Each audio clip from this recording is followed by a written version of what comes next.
Antes de comenzar nuestro capítulo en esta noche, permítanme recordarles que las citas bíblicas son tomadas a lo largo de este libro de la versión Reina Valera de 1960, pero también de la versión renovada de 1988, y esto por parte de las Sociedades Bíblicas Unidas. Ahora sí, el capítulo 3 se titula Sin amor o 5 menos uno es igual a cero. Sin amor o 5 menos uno es igual a cero.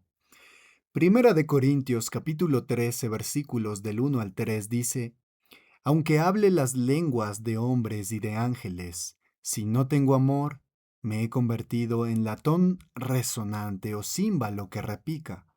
Y aunque tenga el don de profecía y entienda todos los misterios y todo conocimiento, y aunque tenga toda la fe a fin de que pueda mover montañas, si no tengo amor, no soy nada.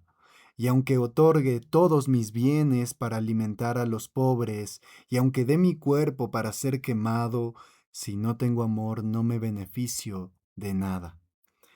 A veces, la matemática de Dios es diferente de la nuestra. No estoy diciendo que cuando Dios suma 2 más 2 obtiene más que 4, sino más bien que su perspectiva de la vida y las relaciones sobrepasa por mucho a la nuestra. Un comentarista, después de que completó su exposición de los versos que acabamos de leer del 1 al 3 de Primera de Corintios 13, resumió su enseñanza con esta simple ecuación. 5 menos uno es igual a cero. 5 menos uno es igual a cero.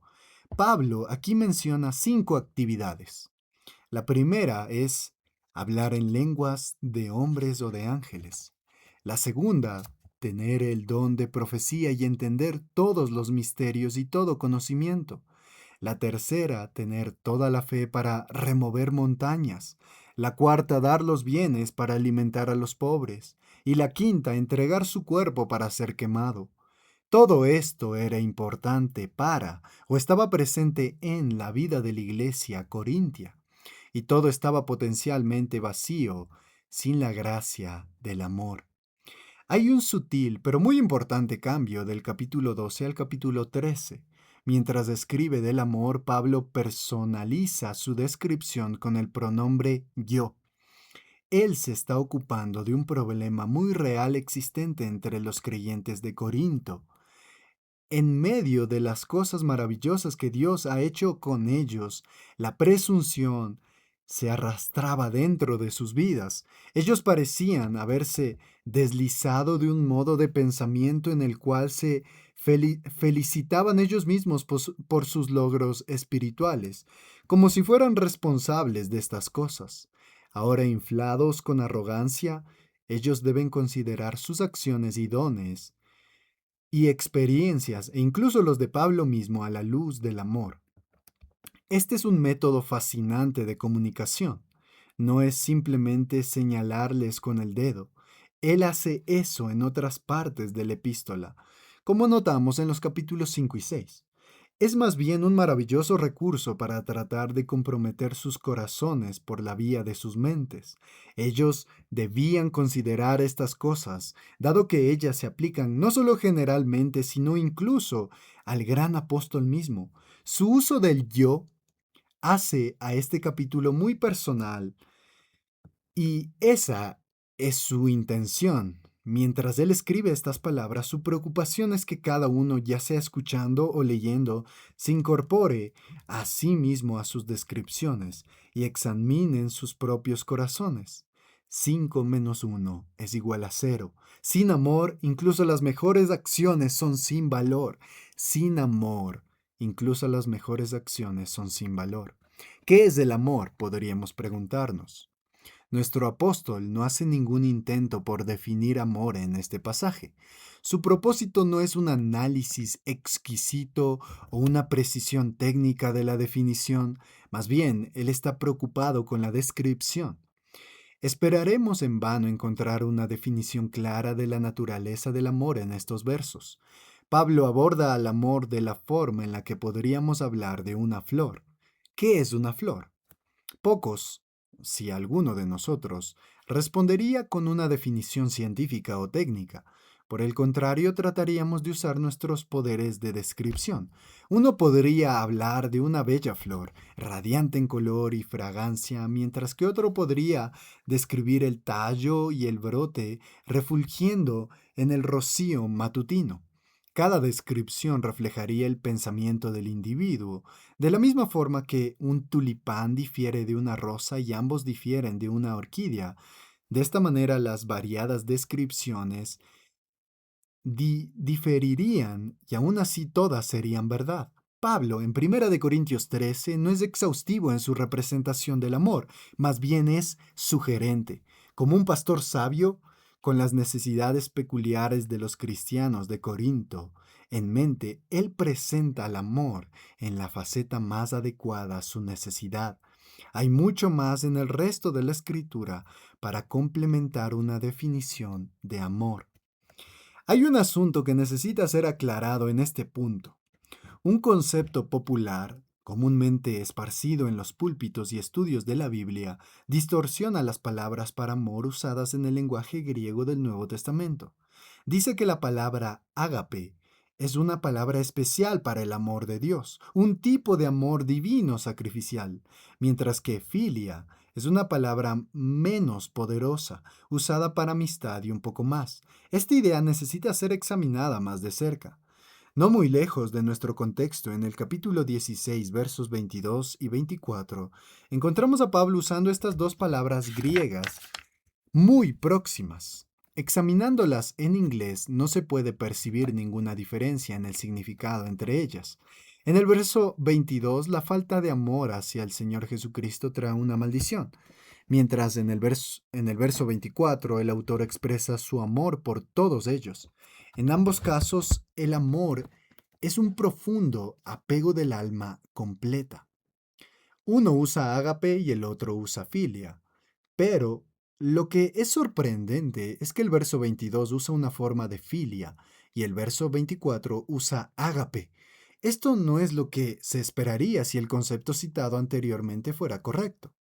De la misma manera, hay una frase usada en Juan 3:35 y 5:20 que es idéntica en nuestra traducción en inglés. El Padre ama al Hijo, pero Juan usa formas de ágape en el primero y filia en el segundo. ¿Quién puede discernir la diferencia entre las dos? Tal vez incluso más relevantemente, cuando Demas es descrito como habiendo abandonado a Pablo en 2 de Timoteo 4:10, dice que la razón es que él amó este mundo. La palabra para amó es una forma de ágape. Más aún en 2 de Samuel capítulo 13 versos 1, 4 y 15, la Septuaginta, la traducción griega del Antiguo Testamento hebreo, usa el mismo término para describir la lujuria de Amnón por su media hermana Tamar, mientras que ágape es frecuentemente utilizado para expresar el amor de Dios. Intrínsecamente no acarrea el sentido del amor divino sacrificial. En ciertos aspectos es similar en significado a filia. Los eruditos nos dicen que aproximadamente en el año 400 a.C., ágape comenzó a crecer en importancia en el lenguaje griego. Filia, entre otras cosas, era asociado con el besar, mientras que ágape no. Ellas no son sinónimos perfectos, pero hay coincidencia parcial significativa. Por tanto, ¿qué es el amor? Podemos decir que es afecto y acción. Podemos decir que es afecto y acción. O quizá mucho mejor, es acción impregnada con cariño. Acción impregnada con cariño. Es un afecto sagrado de una persona hacia otra, o a una cosa como la verdad o la iglesia, en el cual tanto el corazón como la mano expresan la realidad. Es la sensación interior de profundo anhelo, deseo y deleite, y es la expresión exterior de acciones y palabras. Es la combinación o la totalidad del comportamiento externo e interno, el cual se enfoca en alguien más. Por ejemplo, la Escritura explícitamente afirma que Dios es amor. Como la perfecta ilustración del amor, Él nos muestra que ¿qué es el amor? En Isaías 62:4, él le dice a su pueblo que se deleite en ellos, un tema frecuente y recurrente en la Biblia. En Romanos 5:8 leemos que él prueba o demuestra su amor por nosotros al enviar a su Hijo a morir por pecadores. El amor es hacia adentro y hacia afuera, afecto y acción, emoción y movimiento. El amor es hacia adentro y hacia afuera, afecto y acción, emoción y movimiento. Esto es lo que Pablo habla en 1 Corintios 13. ¿Cuál es la importancia del amor? Bueno, en el mismo principio de este capítulo, Pablo está preocupado por demostrar la importancia del amor. Los cristianos corintios necesitaban saber que estaba en el mismo centro de una vida genuina que honra a Dios. Es posible hacer grandes cosas sin amor. En este caso parece cierto que esta era la raíz del problema corintio. Debemos notar un principio claramente enseñado en estos versos. La acción exterior sin la realidad interior es nada. La acción exterior sin la realidad interior es nada. Para estos creyentes el problema no era una plácida retirada monástica del mundo, sino más bien una confianza en un activismo religioso sin corazón, obras externas sin el compromiso de una genuina emoción. Poniéndose él mismo como objeto de atención, Pablo habla a través de contrastes. Cada uno articula una actividad o grupo de actividades, cosas en sí mismas muy buenas y positivas, siendo las primeras tres actos divinos y las últimas dos nobles actos humanos de benevolencia y fidelidad. El primero menciona la práctica de hablar en lenguas en la iglesia corintia. Claramente ellos eran expertos en esta práctica, dada por el Espíritu de Dios. El capítulo 14 aclara abundantemente esto. Parece ser que cada uno de sus servicios era bendecido con manifestaciones de este don divino. Probablemente para los corintios, hablar en lenguas era la realidad espiritual suprema que distinguía al creyente maduro. Ellos estaban convencidos que su ejercicio del don de lenguas era una indicación positiva del avanzado estatus espiritual de sus vidas y de su iglesia. El uso de Pablo de esta práctica como su primera ilustración ciertamente capturaría su atención. El segundo vuelve la atención del lector hacia actividades sobrenaturales relacionadas, la profecía, y el entendimiento de todos los misterios y todo conocimiento. La profecía puede ser o predicción futura o predicación.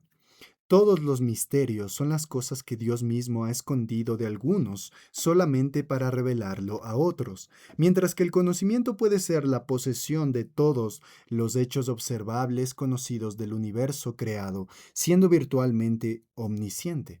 Pablo está tomando algo del hilo de discusión presentado en el capítulo 12, los versos 8 al 10. Él no está describiendo dotaciones naturales, habilidades comunes para los seres humanos. Él más bien está hablando de capacidades divinamente concedidas, una vez más directamente relacionadas a las experiencias carismáticas de los cristianos corintios. El tercero, tener toda la fe para mover montañas, continúa el tema de la actividad sobrenatural en cumplimiento. La fe aquí no es la fe salvadora relacionada a la justificación, sino es un don especial de fe para actuar en las promesas de Dios. El lenguaje usado recuerda al lector las palabras de Jesús en Mateo 17:20. Si tienes fe, como un grano de mostaza, le dirás a esta montaña, muévete de aquí hacia allá, y se moverá, y nada será imposible para ti. Esta sería una tremenda habilidad, una vez más directamente relevante para la fascinación de los corintios con espectaculares hechos sobrenaturales. El cuarto tema en la serie de Pablo se aleja de la práctica de lo sobrenatural y describe una clase diferente de faceta de la genuina santidad, la benevolencia. Él habla en términos de suprema generosidad, dando todos sus bienes por el bien de los pobres. Uno se pregunta si el apóstol tenía otro dicho de Jesús en mente. Una cosa te falta. Anda, vende todo lo que tienes y dalo a los pobres y tendrás tesoro en el cielo. Y ven, toma tu cruz y sígueme, como vemos en Marcos 10:21. Se dice que los rabinos enseñaban que el máximo don necesario para mostrar caridad era el 20% de los bienes de uno. Pablo dice que él podría darlo todo, un enorme sacrificio. Lo último en la serie puede bien ser más... perdón, lo último en la serie puede bien ser el más dramático. La ofrenda final que alguien puede hacer es el martirio, y Pablo visualiza algo semejante para sí aquí. La quema en la estaca debe ser una de las muertes más atroces imaginables, una oportunidad para demostrar lealtad absoluta a una causa. Eso sería solamente alrededor de 10 años antes de que algunos cristianos fueran llamados a hacer este mismísimo sacrificio bajo el malvado reinado de Nerón. ¿No es este el más grande y noble de los actos cristianos? Pablo dice que todas estas obras, incomparablemente grandes de Dios y de los hombres, actos sobrenaturales de poder, de revelación y de milagro y sacrificio personal sin igual, son nada sin amor. Son nada sin amor. Están completamente vacías y carentes de cualquier significado o poder. Bien podrían nunca haberse hecho porque fluyen desde un fundamento defectuoso, aisladas del único elemento esencial. Sin amor, estas asombrosas acciones son nada. Sin amor, hablar en lengua se vuelve igual a un latón resonante y un címbalo que toca. Sonidos inútiles y fastidiosos sin ningún valor de ejecución. Se convierten en un agente irritante y hasta en un obstáculo para lo que debe hacerse. ¿Ha escuchado alguna vez a un percusionista practicando sin la orquesta? La repetición de sonidos sin melodía y armonía irritan el oído y la conciencia. Ha sido señalado que en los tiempos del Nuevo Testamento algunos cultos paganos incluían expresiones eufóricas acompañadas con gongs chocando, platillos repicando, trompetas resonando. Si este fuera el caso, estos corintios debieron entender rápidamente el punto. Sin amor, el ejercicio de los dones no vale más que entre paganos. O quizá para agudizar el punto aún más es posible que sus servicios de adoración, caracterizados por un lado con la recurrencia de los dones espectaculares y por el otro por la división, el espíritu partidista y el orgullo eran el fondo no mejor que los vacíos rituales de los paganos. En el fondo no eran mejor que los vacíos rituales de los paganos. Es una crítica aguda, ciertamente. En el verso 2, la profecía, los misterios, el conocimiento y la fe para mover montañas reciben un tratamiento similar, aunque la personalización del punto de Pablo es más enfocada. Él dice que si tuviera la habilidad de conocer y hacer todas estas cosas, pero no tuviera amor, él es aún nada. El énfasis está en la experiencia personal de hacer las obras de Dios y conocer los pensamientos de Dios, profecía, misterios, conocimiento e incluso tener la fe descrita por Jesús, la habilidad para mover montañas. Pero sin amor, todas ellas son nada, absolutamente sin valor. El griego de Pablo es tan claro como el agua, la posesión del charismata, los dones sobrenaturales, no es la señal del Espíritu.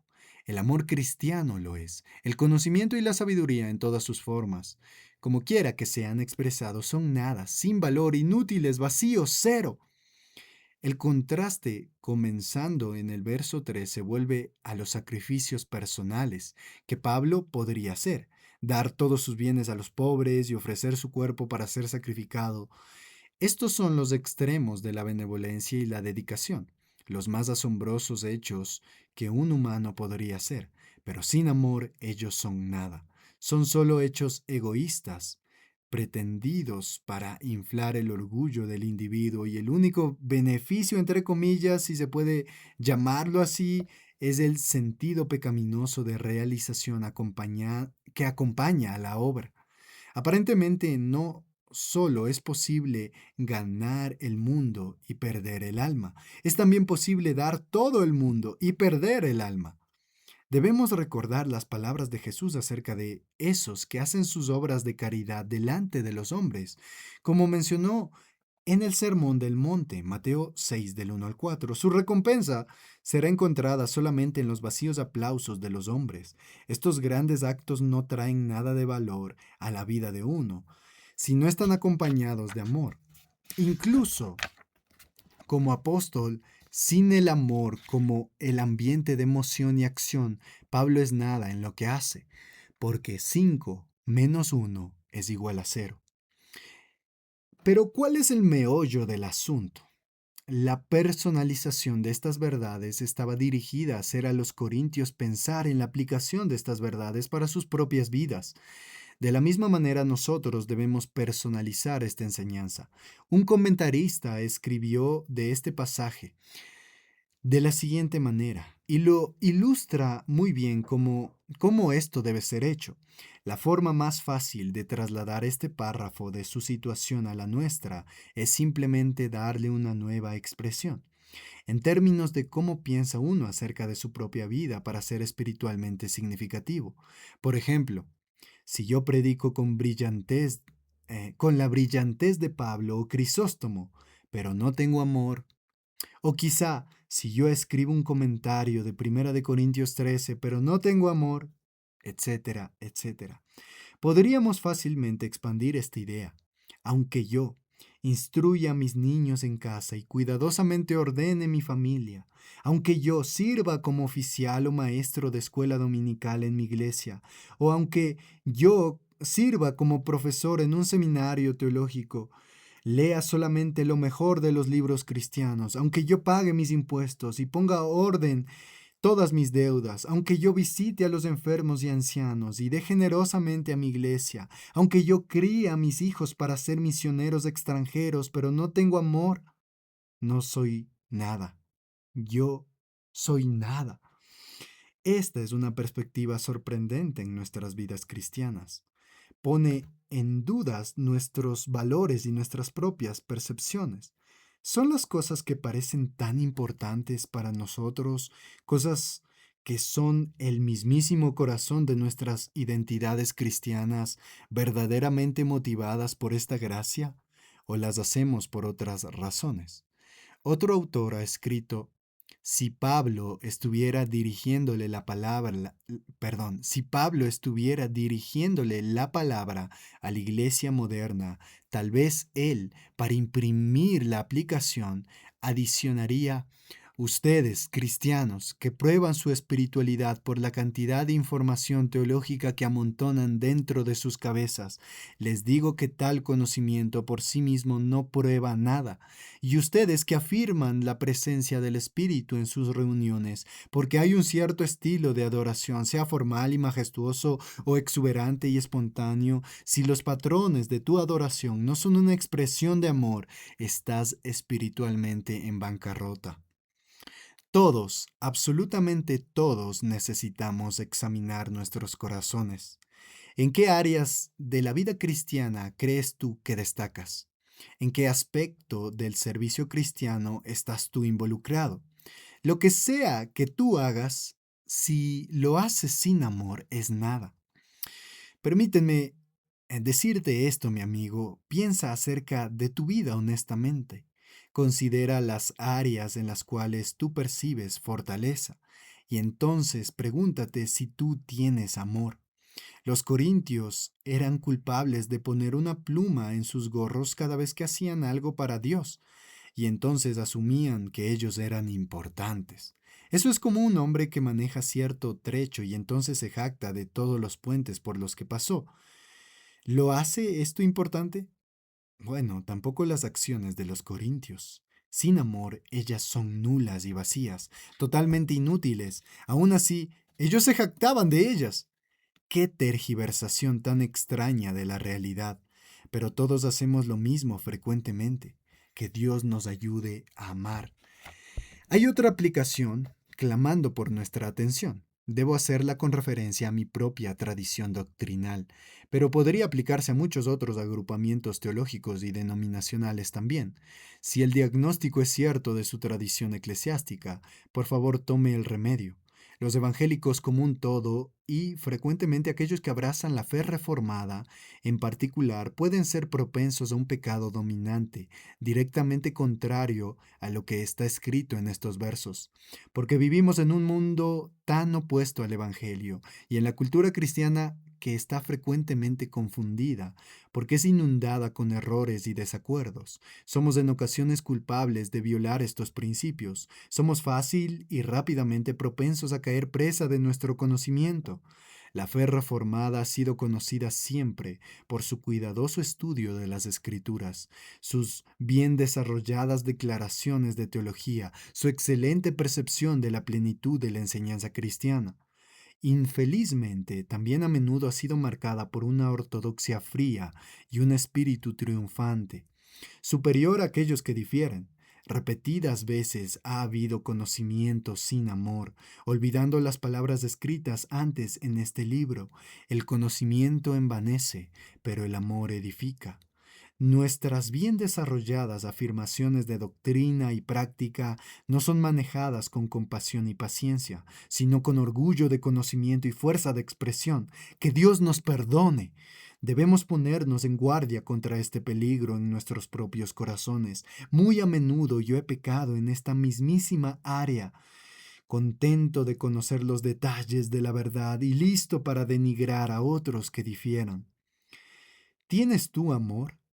¿Cómo te relacionas tú con alguien de otra iglesia que difiere contigo sobre tus distintivos doctrinales particulares?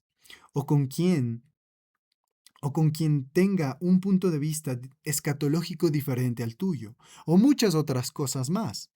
Nunca debemos deshacernos del conocimiento, sino más bien aprender a expresarlo por el amor. Debemos ser prontos para oír y tardos para hablar, como dice Santiago 1:19, dispuestos a tratar a nuestros hermanos y hermanas con gracia, por la gracia del Dios que servimos y al cual proclamamos. No nos hace ningún bien negar el peligro de nuestros puntos de vista o incluso esconder nuestros pecados del pasado. Sigamos el amor. Te exhorto a examinar tu corazón en general y estar atento a este peligro en particular, buscando mostrar al mundo el amor sin el cual somos nada. 5 menos 1 es igual a 0.